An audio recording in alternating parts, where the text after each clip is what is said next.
And another intense wave of immigration enforcement in the Twin Cities as more than 2,000 federal officers continue to crack down characterized by aggressive force and unyielding protests.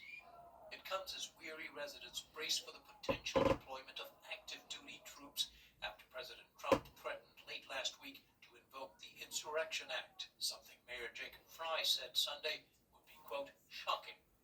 You gotta understand how wild this is right now. The Justice Department announced a separate investigation into protesters who disrupted a church service where they believed the local pastor was also an ICE official from the St. Paul office. That same day, Deputy Attorney General Todd Blanche again confirmed there would be no investigation to Deepa Kaur on January 7th. We investigate when it's appropriate to investigate, and that is not the case here. Ruled agents could not arrest or pepper spray peaceful demonstrators, including those monitoring ICE operations. Kristi Noem, DHS Secretary, said on CBS's Face the Nation yesterday that the judge's ruling, quote, didn't change anything. That federal order was a little ridiculous because that federal judge came down and told us we couldn't do what we already aren't doing. We just saw video of chemical agents being used.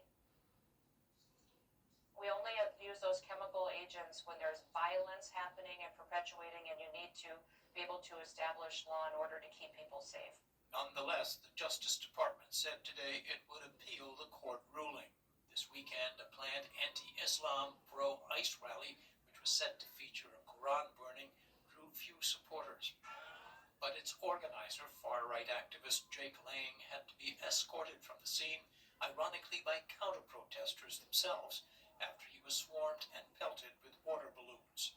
Lang could be seen bleeding from his head and later claimed he had been stabbed, but Minneapolis police said no report had been filed.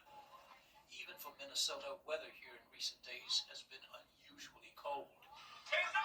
About the only indication that temperatures are turning down here. For the PBS News Network. We're outside the Federal Whipple building, and they're getting a bit tense. Protests continue to engulf Minneapolis 1 week after ICE officer Jonathan Ross shot and killed Renee Nicole Good.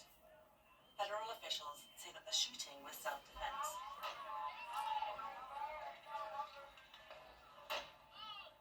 Tensions here have been mounting for a month, ever since a surge in immigration enforcement brought thousands of ICE agents into the city. Hundreds more are expected this week.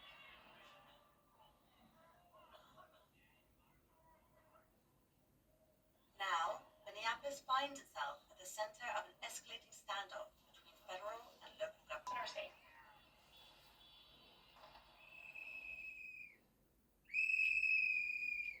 Across the Twin Cities, a vast